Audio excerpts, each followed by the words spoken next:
to eliminate a whole bunch of like buildings and residents and stuff. But of course that didn't pass, and they need more money. It's easy to spend public money, and people have got to recognize they're coming after the people now. Yeah, this is the people's money here soon. I got to get Terrence and Bonnie. I got a question that just occurred to me, but I got to get you two involved. You guys got questions here for Representative Reinbold? Well, I just want to get a comment on what we believe if Representative Seaton is trying to present with taxing. I don't think that the population of Alaska and those who actually earn income in Alaska is even a sustainable concept of taxing. There isn't enough money earned in this state to cover the spending that we spend per capita. Based on an income tax, and even tapping the permanent fund. Someday, if we tap it, it's going to eventually run out too. So what's the plan beyond that? We just spend too much per person in this state that other states aren't really faced with. We are spending a lot more per person than we should be. You're absolutely right. And so in my opinion, resource development, we are blessed beyond measure with resources. We need to responsibly develop our resources. When we do that, we get a bunch of people off Medicaid, and it's a win-win-win. And then the university has a place to train the people so that then they're ready for the jobs. But we must develop our resources. That's what I was just thinking. Good job, Laura. I was just sitting here thinking we have so many resources here. We don't have an income problem. We don't have a spending problem. We have a resource problem. Get the federal government out of our state. I mean, why can't we have a governor? I thought Governor Walker was going to go up there with a hard hat and start digging. I mean, I did. We need people who are going to lead us into the resource development. Absolutely. And, we need to start with the core functions. I believe getting roads to resources so that we can get people to the job sites is very, very important. We have resources. We need to responsibly develop them and get people more independent, not dependent. I do think we have a spending problem, a huge spending problem. Well, here, let me ask you this, because I hear this not in the direct text, but in the subtitles of what you're saying. It sounds to me like in the off session, you may be sponsoring a balanced budget symposium, some kind of a statewide group of people to get together and propose, as you say, look, if it's responsible spending, we've got to get to a balanced budget. Here's what one would look like. Here's where we will spend that money. Is that something that you're going to be thinking about? Well, I think it's very, very important. I had 4 bills. One was a 10% cap on constitutional budget reserve. I think that's very, very important. That is a constitutional change. So yes, we need to go to the people and get that. Representative Reinbold, can I hold you over? Sure. We got to go to break here. I'm on with Terrence Shinnigan, Laura Reinbold, Representative Reinbold. Stay tuned. Glen Biegel Show.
11 minutes before the hour. Welcome aboard, folks. It is the Glen Biegel Show, KOAN, KVNT, 569-1080, 357-5868. And Representative Laura Reinbold is on the phone with us, a unique opportunity. And what I suggested was that we might be looking at the possibility that she could sponsor a statewide conference to try and, or a symposium to try and get a balanced budget drawn up, so that even if we got there over 4 years or 5 years or 10 years or whatever, at least we'd know where we were headed and what government would be doing and wouldn't be doing. Because that's really the question I have. I get really confused as to what does government do right now that we either don't want it to do, that we want it to do less of, or could do better.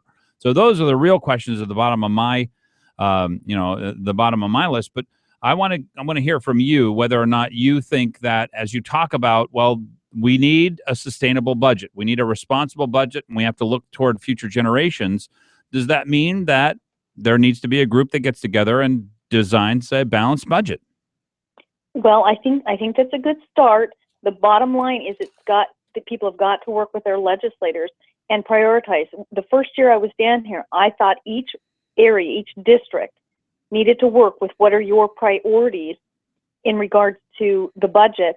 And I think it's very unequal distribution, and I'm not going to get into a deep conversation in regards to that. But I mean, some areas of the state get a lot of money, a huge amount of money, and other areas of the state don't get hardly any. It reminds me of the same thing goes on here in Anchorage. They talk about equal, in their little campaign stuff, but it's the most unequal redistribution you could see. You look around Juneau, the thousands of employees, the buildings galore with the state, university campus. I could go on and on and on about all the little luxuries down here in Juneau. Even the legislators down here get a per diem of 75%, yet they get to go home every night. It's just the distribution is really unfair. But then communities, because we have fiscally responsible conservatives in Eagle River, we get very, very little. So and it's about the same size. If you look at Chugach, Eagle River, Birchwood, and that area versus Juneau, it's almost the same size. But the distribution is dramatically different. So, I don't really want to get in that discussion. What we have to do is get a constitutional budget, a change in regards to capping our constitutional budget at 10%. And in good times, we need to add it back in. So that will limit the growth of government. And then in the hard times, it'll force not a draw of more than 10%. So we have a more sustainable government. So that, to me, is a very, very good start. And I would love to get it on the ballot within the next 2 years. I need to get it through the House and the Senate next year. So I'm going to be looking for bold sponsors on the Senate side and rally for more support here. You're going to wait till next year then? Have you found out anybody who's interested in the bill? It's hard to get. Well, I got it out of State Affairs. Okay. The speaker was assigned me 3, and that's pretty typical when it's a constitutional change. Also, the term limits. I think term limits is very important. So I've got that constitutional change as well. So hopefully that'll be on the ballot in 2016. But I've been told that's going to die here, and it's really sad because the people can't change that. We have to do it starting in the House and the Senate. It can't be the people. That's why I decided, even though I knew it was going to be an extraordinarily unpopular piece of legislation in Juneau, it's very, very important that we do that, so that if there's somebody that sticks around forever and ever and ever down here, sometimes we need some movement in regards to that. So I think the term limit bill is very, very important.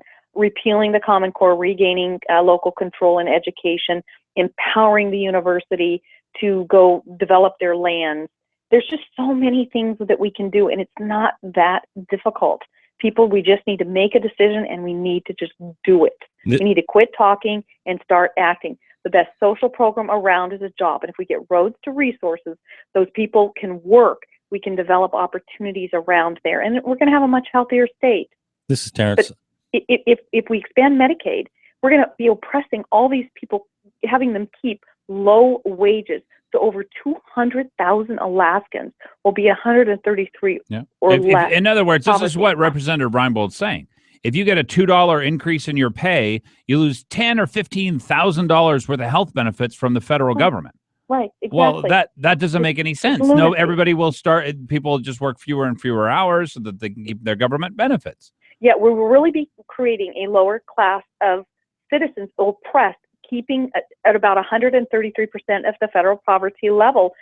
It's a lot of workers that are not going to be able to get out of, and that's why I say we've got to change and restructure Medicaid. But when you look around the nation, they're not allowing it. The federal government, even little copays, they'll ask for a 15 copay. Well, the federal government say no. You, after a year of waiting or so, they'll give them like an $8 copay or something ridiculous like that. The feds have way too much control. We need to grow up. We need to own our state sovereignty, and we need to push back and act like we're sovereign instead of just cowtailing. There's a bill I'm trying to kill right now over in the Senate.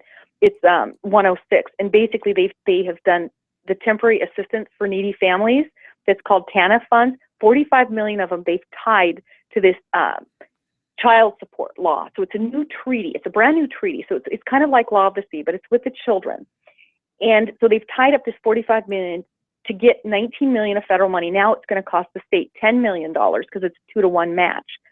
And it's a huge, massive database, a new directory, a new treaty. And I'm doing a lot to try to block that bill right now over in the Senate because there's some progressives and some Republicans that really want to get that through. But the federal government is holding us hostage, that 45 million of TANF money hostage, in order to get one more treaty signed. It's very, very alarming what's going on. Well, I think we've had a lot of our politicians looking at government as a first resource, not a last resort. Exactly. And we have to think of government as a last resort, not a first resource. Every time we need solutions for something, it has to be the last resort. And they just go at it as the first option. I have an issue with just going out, and Glenn and I were talking about this off air, but dealing with balanced budget. To me, if we just have a balanced budget amendment or just have a talk about sustainable budgets, we can just keep balancing a budget by raising taxes and tapping in other sources of revenue that we might have, like the PFD. So to me, just a blanket balanced budget does not do that. And I think what you're talking about sort of hits at that. And we need to have some solutions as to, other than just balancing the budget, we need to have a budget that is minimal and in its nature. Because when we keep the footprint of government small, it means that we have more freedom in our lives outside and every day. And one of the things that I see as a problem or an issue here with why we have strange things coming out of Juneau is we have the formula and the way that you get your staff members. And so I think every legislator should only get 2 staff members. And it doesn't matter if you sit on 3 committees or 4 committees or 5 committees. If you can't handle that work, you don't get another staffer that wasn't elected to go to Juneau to solve problems to work on that committee stuff for you. It goes to another legislator that doesn't have a committee assignment like yourself. Ideas on staff there, Representative Reinbold? I'm sorry, in regards to staff? Yeah. I have no staff right now in Juneau. I do have one researcher. They put me down, to just one researcher level staff. It's it's unimaginable. Some that aren't even in leadership. Some, good old boy friends. They have 5 different staffers, 4 of them at a very high level, higher than we're even allowed to hire at.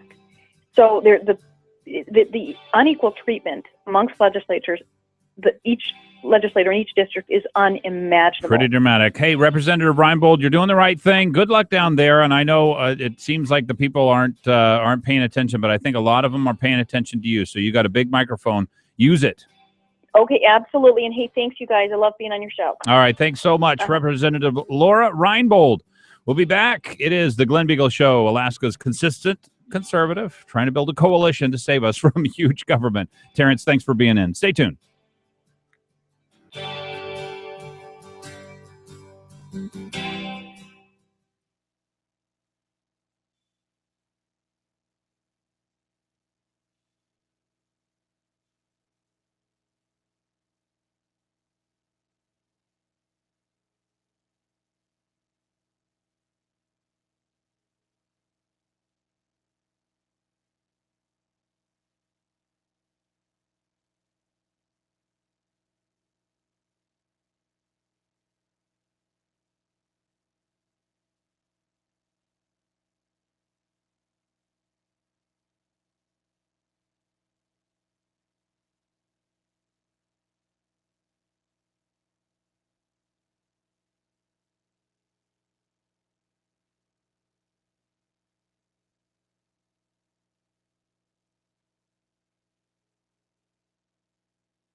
5 minutes after the hour, the Glen Biegel Show here on KOAN and KVNT.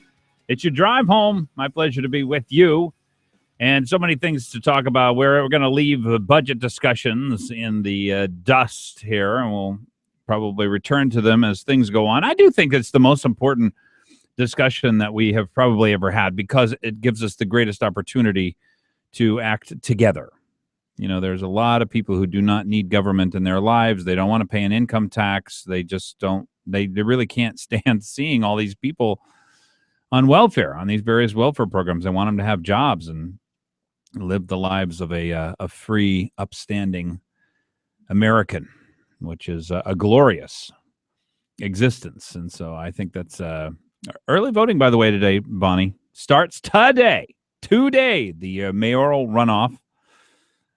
Berkowitz, what did he say? It doesn't matter if it's Obama, Obegich, or Oberkowitz in his own little forked tongue. So he's comparing himself and Begich to Obama. That's what we want. Yay. And he's right, by the way. He's right. He's absolutely right. It doesn't matter whether it's any of those guys. Do you ever write something on Facebook on a comment and think, yeesh, I don't know whether or not that was a nice thing to say. Every single day. Every single day, whether she needs to or not. So this is what it was. Juno, this is in the News Miner. This is my thought on. You're listening to the Glen Biegel Show here on KOAN KVNT.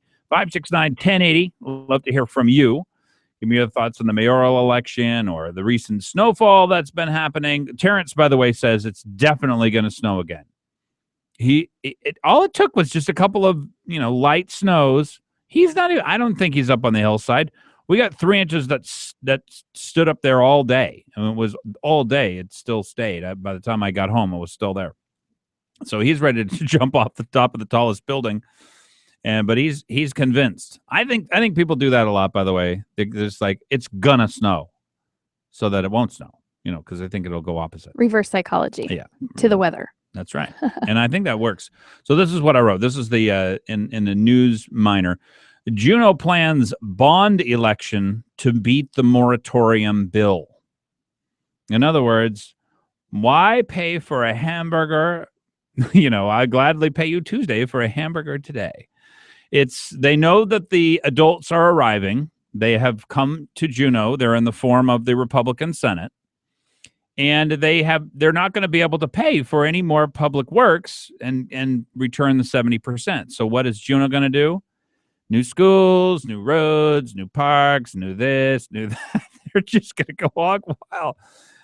These guys are great. The Juneau School District has scheduled a special bond hearing. In other words, they probably didn't even have an election, but now they are going to, I would guess, to have one so that they can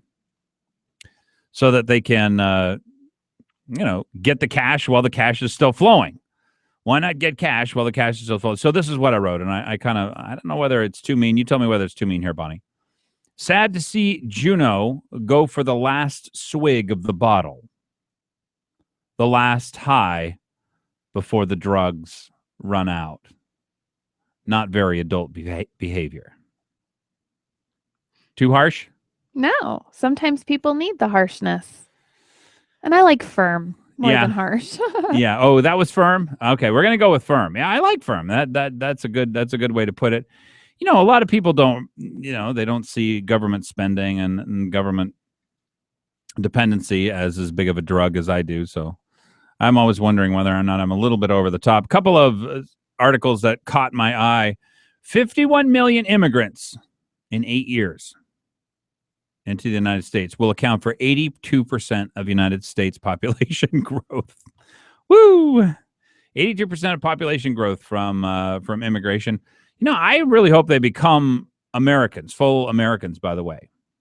In this sense, Americans never trusted government, never liked it, never liked politicians, didn't think the government should be that involved in their lives. So if that's the kind of Americans they're going to be, I heard that Obama, by the way, is already granting Social Security numbers to 500,000 illegal immigrants.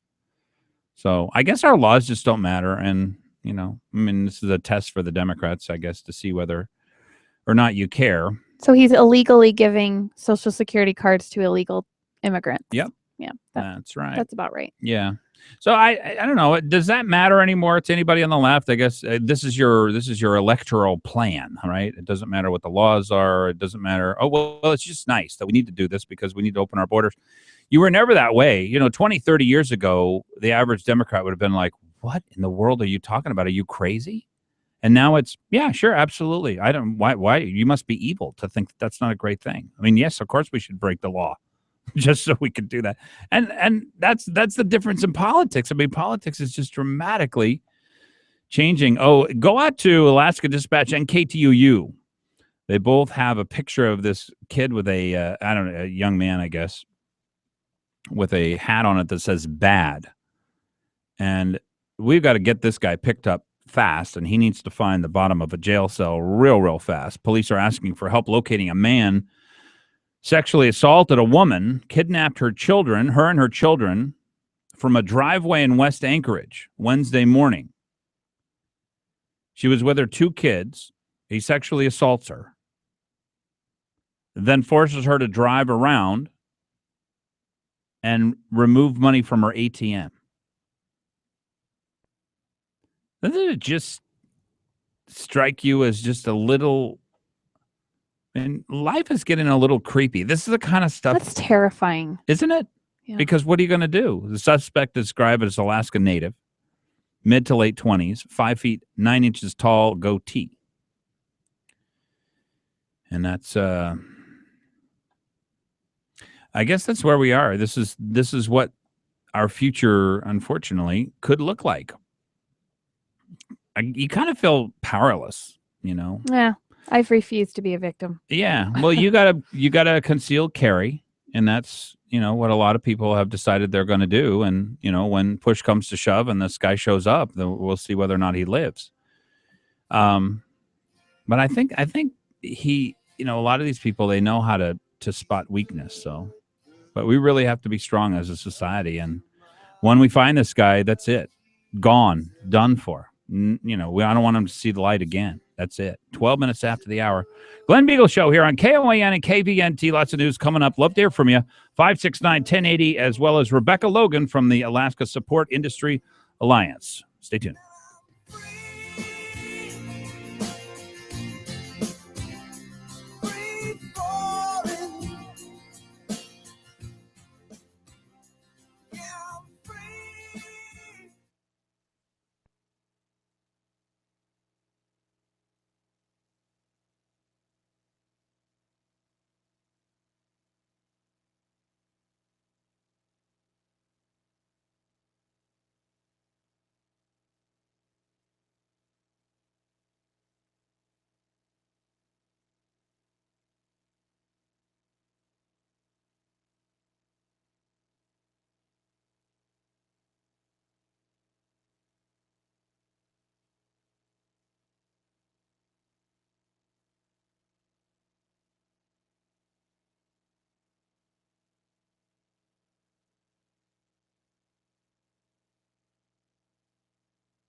15 minutes after the hour. It is a great day, by the way. It's a Wings Wednesday. And at the 45-minute break, we're going to be giving away a $20 gift certificate to, yes, the best wings on planet Earth. I will put them up against anybody.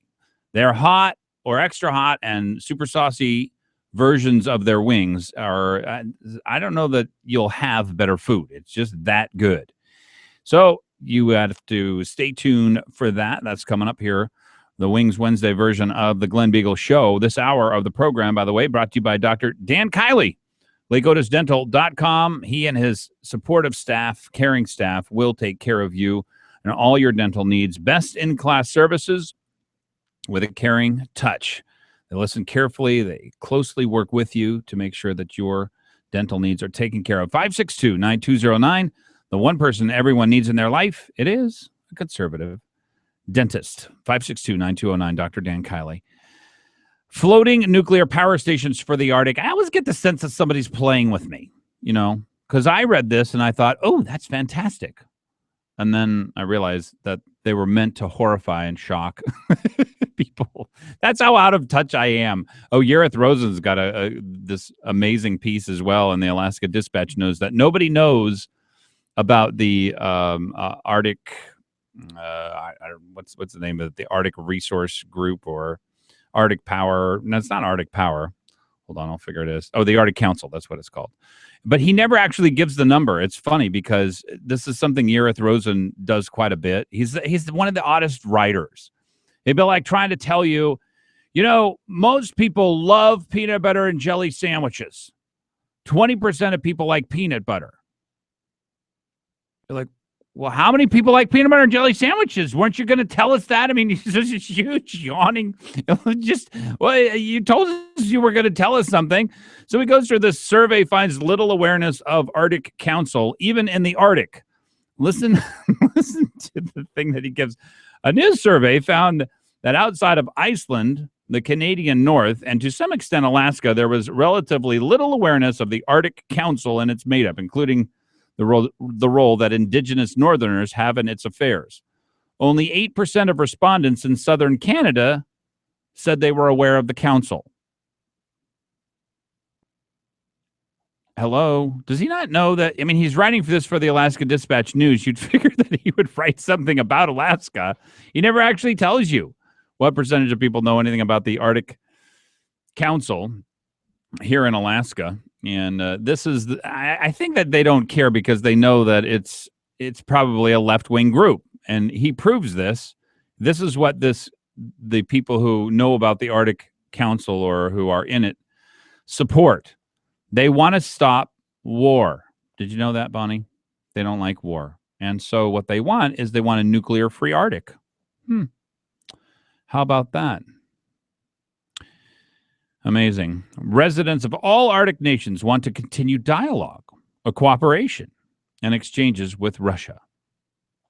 It's one of the questions I get asked most frequently. Andresen said his answer, it's logical to keep working with the Russians. He was encouraged. This is how liberal this paper is, by the way. He was encouraged by the survey's responses to these questions. They're also committed to peace. That widespread acknowledgement, the heightened geopolitical tensions. They said that they believe the threat of military conflict in the Arctic has increased in the past year. And that view is held by roughly a third of respondents from other countries. Let's see. So military security, they want the Arctic Council's mission to be expanded into that. 79% in Russia want that, 44% in Iceland. Respondents expressed preferences for peace-oriented policies. Except in Alaska, large majorities of respondents favored keeping the Arctic free of nuclear weapons. I do wonder, I do worry that children have grown up and they've basically learned nothing. They still live in some fairy tale land. What do you think having a nuclear-free Arctic even means? Literally, the nuclear weapons they're intercontinental ballistic missiles. It's not like they're on some teeny tiny little rocket. If you sent a nuclear weapon on a teeny tiny little rocket that went 2 miles away and then blew it up, guess what? You'd be blown up too. So they're not on little weapons. It doesn't make any difference whether or not there's a nuclear-free Arctic. Sometimes you do have to wonder. Support for nuclear weapons-free Arctic ranged from 90% in Sweden to 46% in Alaska. And you know why 90% of Sweden wants nuclear-free Arctic? They don't have to maintain them then. Then they can just depend on the United States of America to house them somewhere else so that we are still keeping Russia at bay. That's pretty bright, actually. You always had to figure, Bonnie, that people in Sweden were always smarter than the rest of us. And basically what they figured out how to do is exist without an army, exist without having to maintain and monitor and do anything with nuclear weapons so that we have to maintain them all. That's pretty smart. I mean, that's probably got to save them 5, 6, 7, 8% of their budget every year. Brilliant. These Swedes are so clever. Anyway, I think most people don't know about the Arctic Council because the Arctic Council doesn't really do a whole lot. You know, I am wondering about it, and I'm going to try and find out more because Craig Fleener, the ex-lieutenant governor candidate for Walker, is going to be on the Arctic Council. And he's kind of a common sense guy, and I really wanted to find out whether or not there's anything of value that they do up there other than complain about nuclear weapons, which, of course, as we all know, that's really, really super duper helpful. Early voting starts today in the Anchorage mayoral runoff. Polling stations will be set up at Anchorage City Hall and Lusac Library. Terrence was here just a little while ago, and he said that he was going to run over an early vote. You can early vote for whatever reason. I don't think they count the votes until after the polls have closed, and a lot of times it seems like it takes them a little while to count them. But since not everybody will go vote on voting day, which happens to be May 5th, Cinco de Mayoral. What is it? What are they calling it? Cinco de Mayor. Cinco de Mayor. That is coming up, and that's the last day that you can vote. The first day that you can vote is today. So Anchorage City Hall, Lusac Library, and the Chugiak Senior Center are the three locations that you can go vote. I don't think that I was too mean. Actually, looking at this again, so Juneau, their school board actually approved a special election to allow them to go sack the state budget for money that they hadn't intended on asking for because they're putting a moratorium on. I think I nailed them. I think I got them exactly right. They're not adults. They're not adults, and they're going to go and they're going to take the last swig of the bottle. You know, like, well, we've been drunk for however long. Let's take the last swig of the bottle. Pretty clever. 569-1080, 357-5868. What do you think of Representative Reinbold? She's got a couple of constitutional amendments. One has to do with limiting the draw from the Constitutional Budget Reserve. I'm not sure that that's going to make much of a difference. I don't think the Constitutional Budget Reserve, because it takes a 75% vote anyway. So I guess if it took a 3/4 vote and then you could only get 10% of it, that would be good. And I hope that they would be able to do that here in the next year or so. But I don't know whether or not we can pass constitutional amendments. They certainly aren't asking her a lot of questions about what she wants to do, right? I mean, that's the real problem. She has lots of ideas, though. I think they're all very good, worthwhile. Hope people give her the time to discuss them. So why is it? Here's an article and commentary in the commentary section from Alaska Dispatch News. Peter Blanas, who is he's a left winger. He's talking about people not joining unions anymore. And union membership is at its absolute lowest mark since they started, basically, back in the early 1900s, except for in government workers, where I believe that they're at their highest mark. And we have more and more government workers, so they're kind of sort of staying even. But it's not a very large fraction of the population anymore. I think 7% is what it is. But he wants to know why people do or don't get into unions. And I wonder about that too.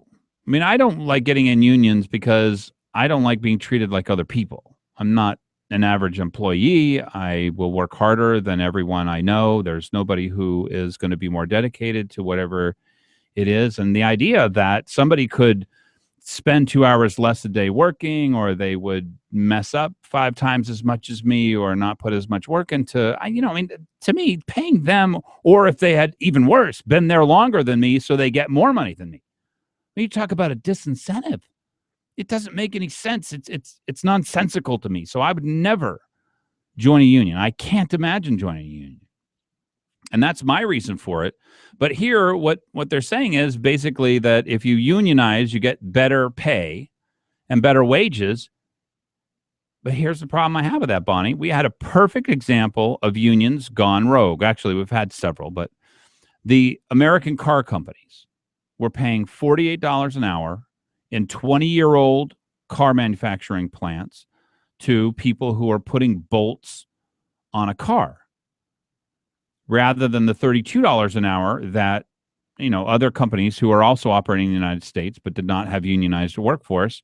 And guess what happened to those companies? We're talking about Ford, and we're talking about Chrysler, and we're talking about Chevy.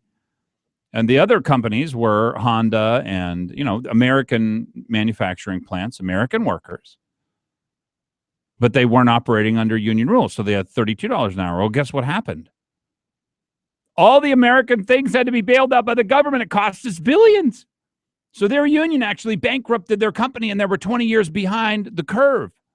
When they went back in after they went bankrupt and the government came in and bailed them out, then guess what? They rewrote all their contracts so that they matched everybody else, because they couldn't pay. They couldn't produce a car for what other people could produce a car. They weren't producing as modern of cars. And you know what happened after they busted up all those union contracts? Rewrote all the benefits packages. They rewrote all their pay packages. They started producing the most amazing cars. Chevy and Chrysler. I think Chrysler might be out of business now, but maybe they're not. Maybe, I don't know. The different cars. It was weird. GM.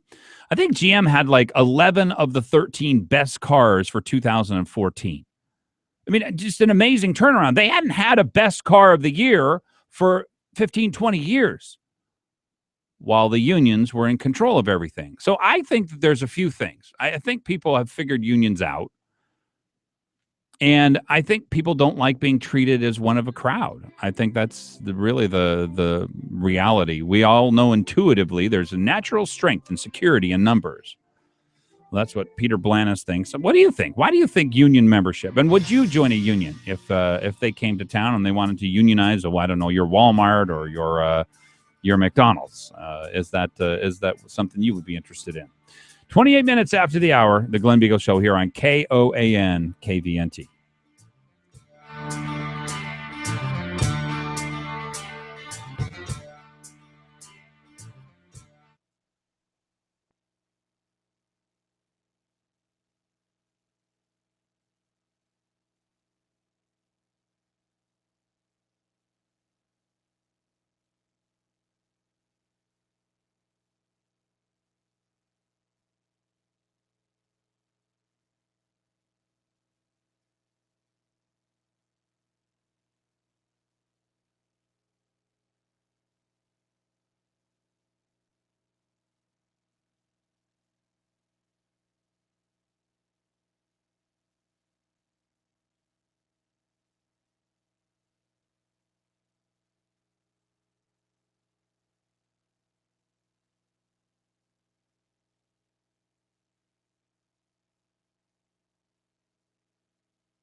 "25 minutes before the hour, it is the Glen Biegel Show here on KOAN and KVNT. Love to hear from you. 569-1080, 357-5868.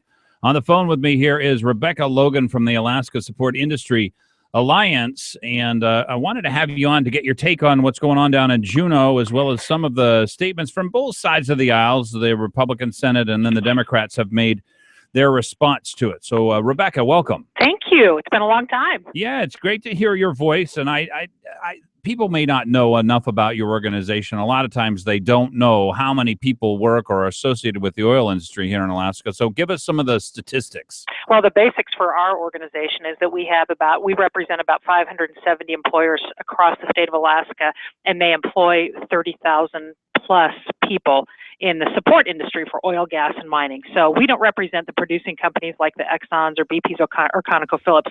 Our members are the ones who actually do the support work. Well, that's huge. I mean, 30,000 employees is gargantuan. It's significant. It's about $2.5 billion every year in payroll. Wow. Well, I'm glad to have you on to try and read through the lines here, because I'm not exactly sure that I can quite understand what the point that the Republicans seem to be making the strong case that Alaska has got to do more cutting and that we simply don't have the money to spend. And then the Democrats say, well, what we should be doing is we should be going after our industry in order to get the money. So I want give me your take on the Republicans' view of this, and then walk me through the Democrats' argument. Well, I think my understanding, just in watching everything this session, is that the majority is looking first at budget reduction, because we're in a horrible place right now, right? We've grown government like crazy, and our revenue has dropped drastically. And so the Republican majority is, in my opinion, trying to reduce government where they can first, and then look at other sources of revenue. So I think they're looking at doing both things, but not simultaneously. So far, what I hear from the minority, and if they've said otherwise, I'd be pleased to hear that. But pretty much all I've heard from them is they are not interested in cuts, and that they are interested in increasing in revenue, but not in cutting the budget or cutting government. And then the only place really for them to go to look for revenue that they can get quickly, right, is to revisit oil taxes. Well, they're also starting to move into income taxes, so there's a lot of other things going on. I think both sides are kind of settled on that the capital budget is mostly going to go away. Does that affect the Alaska Support Industry Alliance at all? The capital budget is an interesting thing that people use to kind of scare people, and the reality is we still have almost $5 billion from previous capital budgets that haven't been put on the street yet. Wow. And the capital budget this year, the state contribution is very, very small, but we still have almost $1 billion coming in from other sources, mostly the federal government, so there's work to be done. What it affects is, I think we're going to see is a lot of the nonprofits and other groups that get money that isn't really appropriate to come for government, that they're going to take the hit. But with regard to infrastructure, we still have a lot of money out there. And the $5 billion, what is that in? Is that like in a promise to pay 70% of a school building, but the school building process hasn't either started or hasn't completed? I don't know if school buildings are in that or not. I know it's money that's been appropriated for projects. And I've looked at that list before, and I can't remember it. Schools don't rise to the top of my mind when I'm thinking of that, but They could be. That's a huge amount of money. It is a significant amount of money. 10 times what the capital budget's going to be in total this year, I think. Our contribution. Yes. Right. Yes. Wow. Okay. So that's something very much to keep in mind. Now, you brought up a point there that I think gets glossed over quite a bit. So the growth of government, we had a fairly tight, fairly small government. I remember back in the Murkowski days, thinking 2002 to 2006. And then the oil prices dramatically increased, and all of a sudden government said, hey, I think I can increase too. And we did. Yeah, we've grown government like crazy. As recently as last year, we might have been the number one with regard to percentage of growth in number one state. We have just really grown state government. Well, this is the challenge for us because people I guess what they keep saying to me is, well, you're not going to want to lose all the services that you've grown accustomed to. Right. And I'm not really sure what those services are. So it's not me that they're talking to. Can we start walking these programs back? Do you think that the Senate Republicans have the strength to do that? I think they're focused. I think this year was low-hanging fruit. But I think everybody who's interested in reducing the size of government recognizes that we have to change the formula, right? For Medicaid, Medicare, for education, that though we have to deal with those formulas. And Commonwealth North came out with a great study that was led by Cheryl Frasca. They presented that a couple weeks ago, and that was their recommendation. And that's true. If we do not change those formulas, they're going to grow. They will be the only things we're funding by 2020. Wow. And maybe even earlier, I had just had Laura Reinbold on $1.6 billion in Medicaid, $1.6 billion in education, and about $1 billion, which includes some federal money for the university. Pretty high dollars. Yeah, very much so. And so, like with the case of Medicare and Medicaid, you have your level of service that you're required to provide, right, by the federal government. But in a lot of areas, we've gone to the Cadillac plan. We provide a lot more than we're required to. So that would be probably one of the first places where you could look at cutting back without changing a formula. But you know how hard it is to take services away from people. Sure. And this is the real question as to whether or not, because I don't know, I've been up here a long, long time. I was born up here, and we didn't support all that many people who weren't working. I mean, if you weren't working and paying your own way and paying your own bills and had your own place and, had a job, we just weren't able to support you. We couldn't give you money for rent and for food and, for childcare and all kinds of stuff like that. I kind of think that there's a great opportunity, and especially for the Alaska Support Industry Alliance, that hopefully is the model we're going back to. Well, what we need to do that. Yeah, I hope so too. I mean, we want to hire as many Alaskans as we can, right? You know, and get people, especially our number one priority is to hire qualified Alaskans. And so in order to get that, we need activity. We need a gas pipeline. We need to increase production. We need to have more opportunities to mine, so the health of this state is tied to that. No matter what anybody else wants to say, the job growth in this state, if it doesn't come from government, is going to come in the resource development industry. That's the only place you can see significant job growth. Now, healthcare has significant job growth, but for different reasons, right? And might not be sustainable. That's a dead end. That's a dead end growth. I mean, there's just no. That's a bad pun, by the way. But I think I'm talking with Rebecca Logan here from the Alaska Support Industry Alliance, and I wanted to get your take on this latest plan. So the Democrats came up with something like a prepared statement, which I guess means they can't take questions. And they came out and said that we're giving away all these credits, which I remember were part of Palin's bill. They were part of the AGIA or the. But now we've moved away from that to production. That if you give us new production in new fields, then you get a pretty dramatic credit for that. What do we know what they're talking about? Sure. I mean, the statement they put out today was a claim that we're now paying oil companies $640 million more than we get back in production taxes. So it's a very misleading statement. We still have tax credits that we have to pay based on ACEs. We are paying tax credits all over the state of Alaska, not just on the North Slope, and a significant amount of the tax credits that we're using are down in the Cook Inlet. So we're giving a lot of tax credits to people who aren't paying production taxes. So it's just a misleading statement, and a lot of people are saying this now. Well, those are pretty significant corrections, by the way. I mean, to say that it has anything to do with the oil industry when the tax credits are being applied here in the Cook Inlet, which nobody equates those two, even though they are somewhat related, but we use the resources here in Cook Inlet mostly locally. Right. So, so what they're trying to do is say that they're trying to put it all in the North Slope and say, that we're giving tax credits to the oil companies on the North Slope, and that we're not getting as much in production taxes. And that's just not fair to say. It's not accurate, because the tax credits are being used statewide. And so then the follow-up to that is that they feel like they need to change SB 21 and get more tax revenue there. Here we go again. Yes. I thought we already decided that. Well, I love it when people who constantly say, don't mess with the will of the people, are trying to mess with the will of the people. I mean, we had 99,855 people vote no on the referendum, right? Yeah. And so they decided what our tax policy was. Well, I don't think that this is going to be successful, at least not this year, and hopefully not next year. I mean, we really do need to right-size government here and walk back the services that government gives to like 5 or 6 years ago, before we start looking at new taxes. Yeah, I got a question for you on the mayor's race. Yes. And I know you walk in political circles and you look at these kind of things.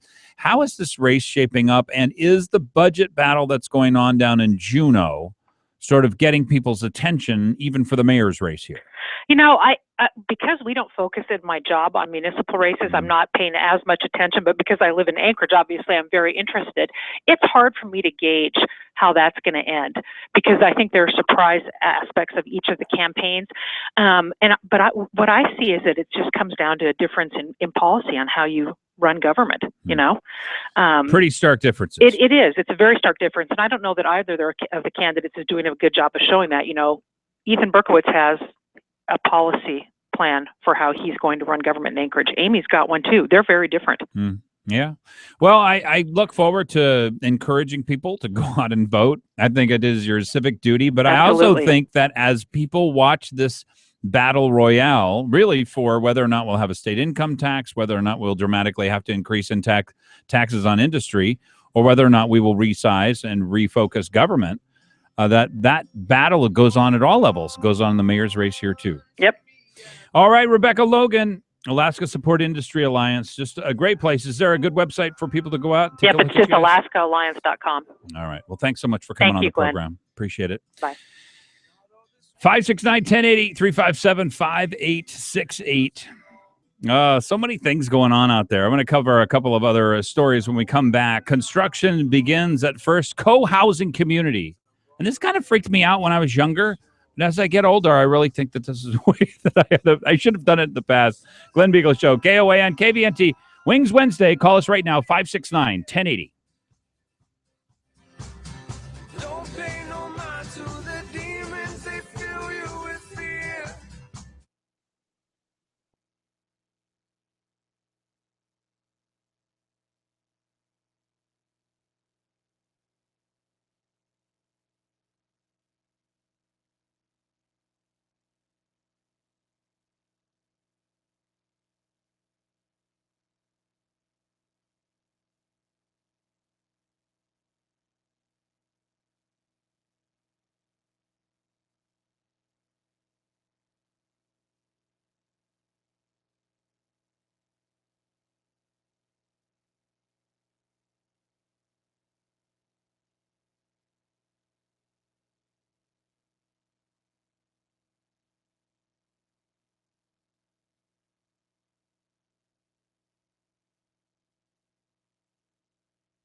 "11 minutes before the hour, this is your drive home. Make sure to tune in, by the way, to Tom Anderson. What a great voice. What a fun guy.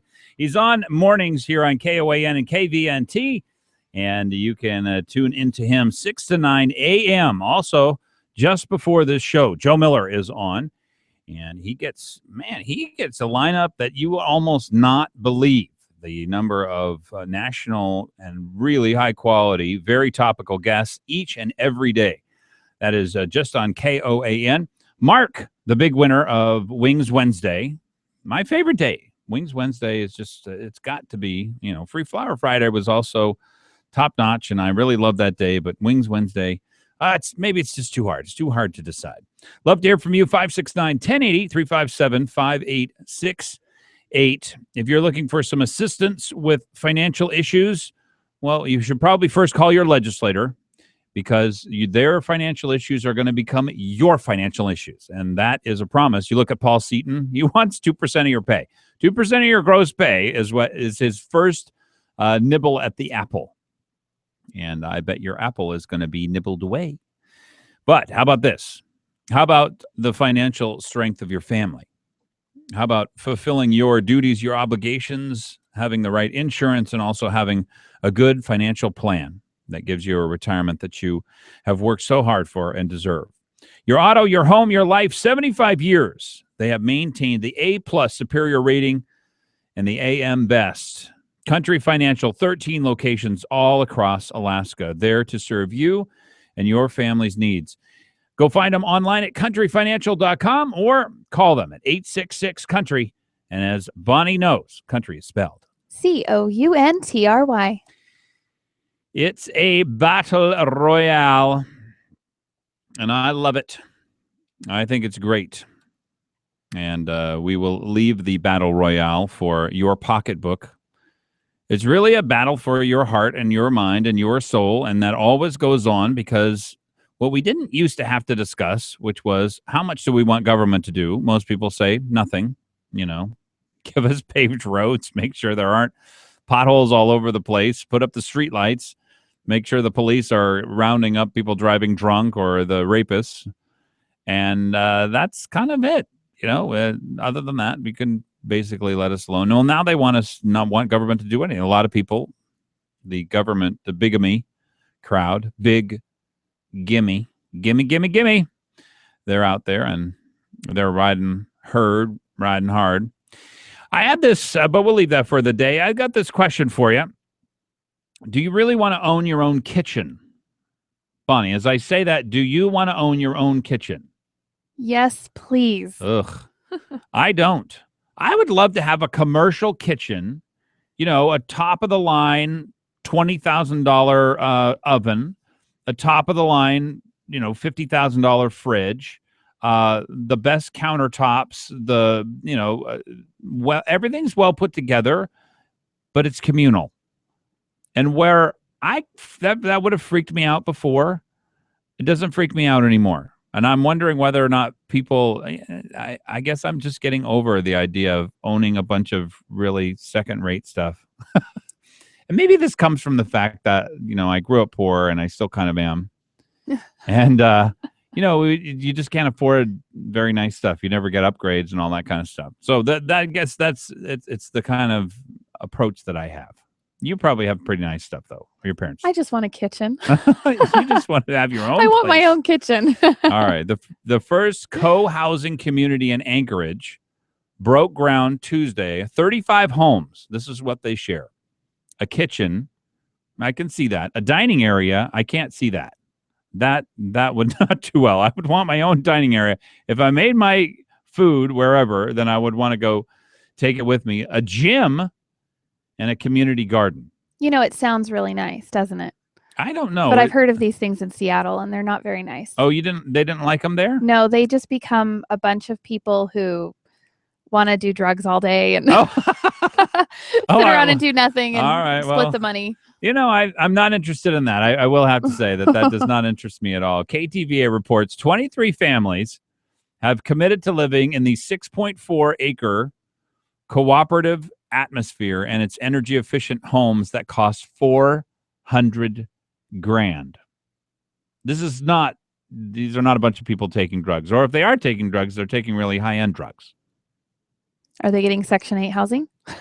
No. Vouchers? I don't know.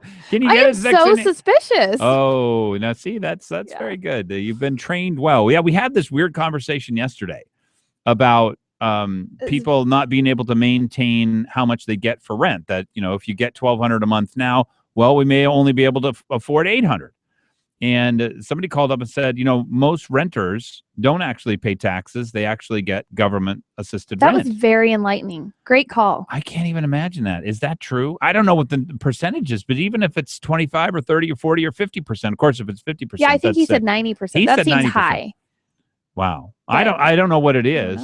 Have you been involved in rentals? Well, my sister and brother-in-law own a triplex, and a lot of their renters, because they live in one of the units, so a lot of their renters do have the Section 8 housing. I can't handle this. They get money. From the government. My mind is blowing. My mind can't handle the idea of people who are able-bodied getting a dime from the government past the point at which you're about to starve to death. Here's some food. Now go get to know this church. I don't. Well, and the question is how many people like us are out there, and how many like them? There's getting to be more of them than us. That's what worries me. I hope, because what worries me most about it is you think about, when you were growing up and all of that kind of stuff, everybody was an American. You went out, you played together, you played ball together, you rode bikes all around. Everybody's an American. Everybody's doing the right thing. This is new. This is so new. I mean, at least for Alaska, it's totally new. We never had anything like this when I was growing up. There was nothing. There was no Section 8 hours. There was no government assistance for any of this stuff. And so I'm just thinking, well, it's not that us and them. I want them to become us. I know you guys can work.